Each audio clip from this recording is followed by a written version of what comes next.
Let me start with something that might make you uncomfortable. What if I told you that most men don't actually want the truth? They want reassurance. And that's exactly why a video like Ask Her These 6 Questions When She's Drunk, You'll Find the Truth by Magda K exploded in attention. The hook is powerful, almost cinematic. Alcohol removes filters. Drunk truth equals real truth. It feels like forbidden knowledge, like someone just handed you a secret key to a locked vault. And then comes the twist. Use alcohol to extract secrets. That line alone triggers something primal. Because deep down, a lot of men fear one thing more than anything else, that they are not truly chosen, not truly respected, not truly loved. So the promise of alcohol as a truth serum feels seductive. If she's drunk, she won't perform, she won't filter, she won't curate her image. She'll just reveal. But here's where we need to slow down, because this isn't just about 6 questions. This is about psychology. This is about insecurity. This is about power dynamics and relationships. And if you don't understand what's really happening beneath the surface, you might end up destroying the very thing you're trying to protect. So let's break this down carefully. The video structure is not random. It's strategic. First, the hook. Ultimate betrayal against my own gender. That creates intrigue. It positions the speaker as an insider who's breaking the code. You feel like you're being let into a secret male-only club. Then comes the escalation. 6 questions, each one slightly more dangerous than the last. First love, untold secrets, imagining life with someone else, the biggest lie, attraction within the friend group. And finally, if you could change one thing about our relationship, notice the pattern. It moves from nostalgia to confession to fantasy to guilt, to jealousy, to dissatisfaction. It's a psychological staircase, and each step activates a different emotional trigger. Now, let me ask you something. Why do you want to ask these questions when she's drunk? Pause for a second. Be honest. Is it because you believe alcohol reveals the real self? Or is it because you're afraid she won't tell you the truth when she's sober? That distinction matters. Because the entire strategy of truth extraction is built on one assumption, that when a woman is sober, she is performing. And when she is drunk, she is authentic. But psychology doesn't work that simply. Alcohol reduces inhibition. Yes. Alcohol increases impulsivity. Yes. Alcohol amplifies emotion. Absolutely. But amplified emotion does not equal objective truth. Sometimes it equals exaggerated insecurity. Sometimes it equals nostalgia on steroids. Sometimes it equals fantasy with no intention behind it. So before we even analyze the 6 questions, we need to understand something critical. Drunk words are not always sober thoughts. Sometimes they are just louder thoughts. And louder doesn't mean truer. Let's move into the first question. Who was your first real love? On the surface, that seems harmless, romantic even. But psychologically, it activates something very powerful, the first love effect. Your first love is not remembered logically. It is remembered emotionally. It's encoded with novelty, intensity, and youth. It's not necessarily about the person. It's about who she was when she experienced it. And here's the danger. When someone is drunk, nostalgia becomes cinematic. Memories get romanticized. Details get polished. Emotion gets amplified. She might talk about him with warmth, with softness, with that distant look in her eyes, and you sitting there suddenly feel compared, suddenly feel second. But here's the truth most men don't understand. First love is often about first intensity, not best compatibility. The brain attaches significance to firsts. First kiss, first heartbreak, first obsession. It doesn't mean she wants him back. It doesn't mean she values him more than you. But if you are already insecure, you will interpret her nostalgia as longing. And that's where things start to spiral. Let me tell you a quick story. I once coached a guy who asked his girlfriend this exact question after a few drinks. She described her first boyfriend as passionate and wild. He became obsessed. He started overanalyzing everything. He asked himself, am I boring? Am I safe but not exciting? Within weeks, he was trying to reinvent himself, acting more dominant, more unpredictable. You know what happened? She felt the shift. She felt the performance. And ironically, the insecurity he tried to hide became the very thing that damaged the relationship. All because of a drunk conversation about a teenage romance. So here's the real question you should be asking yourself. Are you seeking information, or are you seeking confirmation of your fear? Because those are not the same thing. Now let's go deeper. Question 2. What's something you've never told me? This one is powerful. It activates the confession impulse. When people drink, they experience something called emotional catharsis. They feel lighter, less guarded, more willing to unload. But unloading doesn't always equal clarity. Sometimes it equals Dramatization. She might confess something small but frame it as massive. She might reveal a fleeting thought and present it like a deep secret. Alcohol increases emotional intensity, so the story feels bigger than it is. And here's the danger. If you are in detective mode, you will collect data like evidence. You won't hear nuance, you won't filter context, you will just think, she was hiding this from me. And once suspicion enters a relationship, it rarely leaves quietly. Let me ask you something important. If your relationship only feels honest when one of you is intoxicated, what does that say about your emotional safety when sober? Think about that. Because mature intimacy is not built on traps. It's built on voluntary vulnerability. And that brings us to something deeper. Why do men love the idea of extracting truth? Because it feels like control. If I can force clarity, I won't be blindsided. If I can expose hidden doubts, I won't be betrayed. But here's the paradox. The more you try to control truth, the more fragile your connection becomes. And we're only at question 2.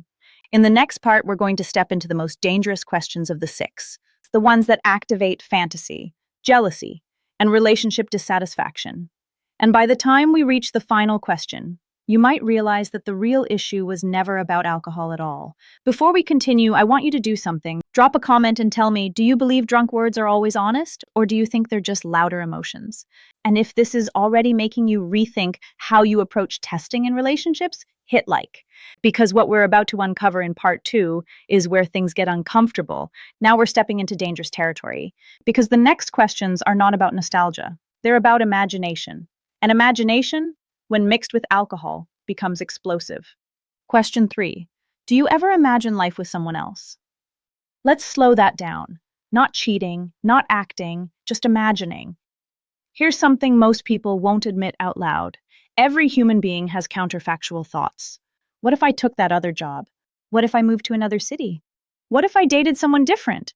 The brain is wired to simulate alternative realities. It's not betrayal, it's cognition. But when you ask this question while she's drunk, you're activating fantasy mode. Alcohol lowers inhibition and increases mental imagery. Thoughts become vivid, emotions become theatrical. She might say, yeah, sometimes I wonder what it would be like with someone more spontaneous. And suddenly your chest tightens. More spontaneous? Who is that? Is she bored? Is she settling? Here's the problem. You asked a hypothetical question in an amplified emotional state. You receive an amplified hypothetical answer. And you interpret it as evidence. Let me tell you about another client. He asked his girlfriend this exact question at a party. She laughed and said, sometimes I imagine what life would be like if I stayed single longer. He froze. To him, that meant regret. To her, it meant curiosity about a path she never explored. Those are two completely different realities. But insecurity doesn't interpret neutrally, it interprets protectively. And protective interpretation often leads to control. He started monitoring her more subtle comments, more "where are you?" texts, more need for reassurance. You know what she felt? Pressure. And pressure is the fastest way to turn a thought into a temptation. Because when someone feels controlled, freedom becomes attractive. So let me ask you something directly. If she admits she sometimes imagines alternatives, does that automatically mean she wants to leave, or does it mean she's human? This is where emotional maturity separates itself from insecurity. Now we escalate further. Question 4, what's the biggest lie you've told me? This is not curiosity, this is interrogation disguised as vulnerability. Psychologically, this activates guilt discharge. When people drink, their cognitive load decreases. The brain wants relief. Confessing can feel relieving. But here's the twist. Alcohol also increases dramatization. She might confess something small, like pretending to like a movie you chose. But because she's drunk, she frames it as, I didn't want to disappoint you. You hear lie. She means social smoothing, or she might admit she once told a white lie about being busy when she needed space. You interpret betrayal. She experienced boundary management. Do you see how dangerous interpretation becomes here? You're not just gathering facts, you're filtering through your emotional state. And if you already fear betrayal, everything sounds like confirmation. Here's the deeper psychological reality. When someone is intoxicated, they are less filtered. Yes. But they are also less calibrated. That means less nuance, less precision, more exaggeration, more emotional coloring. So when she says, I didn't tell you because I was scared of your reaction, you could interpret that as deception. Or you could interpret it as a communication issue. Those are radically different conclusions. And that brings us to one of the most volatile questions. Question 5. Who in our friend group do you find attractive? Let's be honest. This question is not about curiosity. It's about jealousy testing. You're not asking because you're secure. You're asking because you want to see if she slips. Here's the truth most men struggle to accept. Attraction does not disappear just because someone is in a relationship. Being committed does not erase perception. She can notice someone is attractive without any intention behind it, just like you can. But when alcohol is involved, honesty can become blunt. She might say, honestly, Mark is kind of cute. Boom, your brain explodes. Mark, the guy you see every weekend, now every interaction between them feels suspicious. Every laugh becomes loaded. Every glance becomes analyzed. But here's the question that matters. Does attraction equal action? No. Does noticing someone equal disloyalty? No. Boundaries and behavior define loyalty, not passing thoughts. If you cannot tolerate the idea that your partner finds other humans attractive, you're not seeking truth. You're seeking fantasy exclusivity. And fantasy exclusivity does not exist. Now, here's the uncomfortable part. When you repeatedly test someone with questions like these, especially when they're drunk, the dynamic shifts. You move from partner to examiner, from lover to investigator. And relationships do not thrive under surveillance energy. They shrink. Let's pause here. So far, we've seen. Nostalgia can be misinterpreted as longing. Fantasy can be misinterpreted as dissatisfaction. Confession can be misinterpreted as betrayal. Attraction can be misinterpreted as intention. Do you see the pattern? The real danger is not what she says, it's how you process it. And we haven't even reached the final question yet, the one that sounds harmless, but might actually be the most revealing of all. Before we move into part 3, I want you to think about something deeply. Have you ever asked a question, not because you wanted growth, but because you wanted proof? Be honest. And if this is challenging your perspective even a little, drop a comment. Because in the final part, we're going to uncover the question that doesn't need alcohol at all, the one that separates immature testing from mature leadership in a relationship. And the twist? It might reveal more about you than about her. Now we arrive at the final question. And ironically, it's the only one that actually matters. If you could change one thing about our relationship, what would it be? Notice something interesting. This question doesn't require alcohol. It doesn't require lowered inhibition. It doesn't require confession pressure. It requires courage. And that's a completely different energy. When this question is asked while she's drunk, it often comes out emotionally charged. I wish you were more present. I wish you were more ambitious. I wish you were more affectionate. And because alcohol amplifies emotion, it might sound sharper than intended.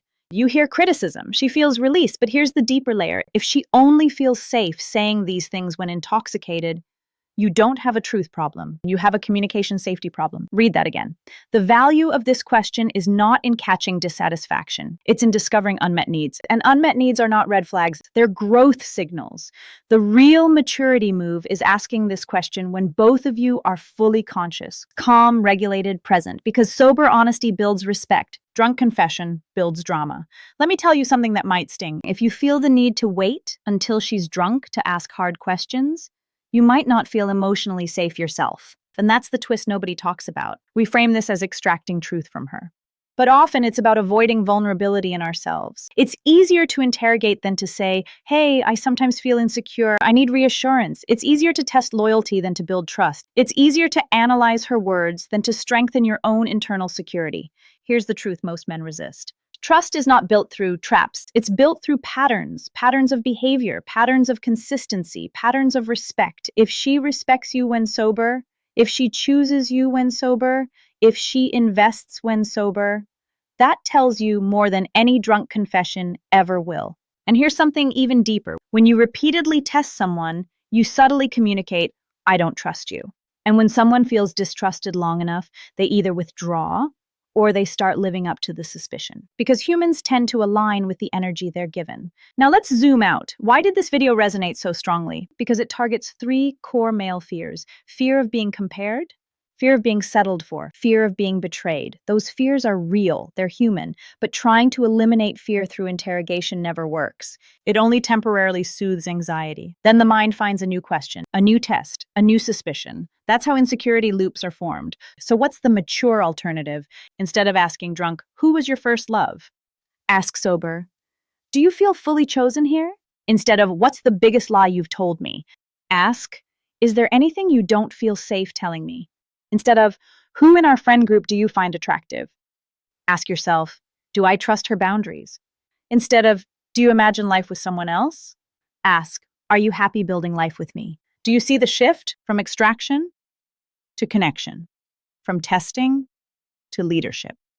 Because real leadership in a relationship is emotional steadiness. It's not control, it's not surveillance, it's not detective work, it's grounded presence. Let me paint you a metaphor. Alcohol is like turning up the volume on a speaker. If the music is beautiful, it gets louder. If the music is distorted, it gets louder too. The volume doesn't change the quality of the song, it just amplifies it.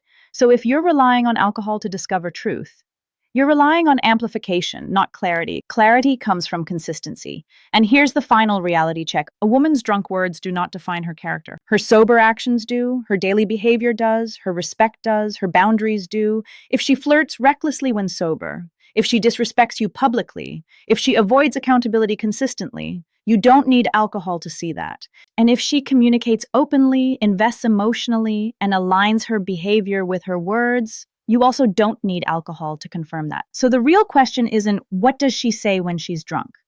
The real question is, what kind of dynamic are you creating when you feel the need to test?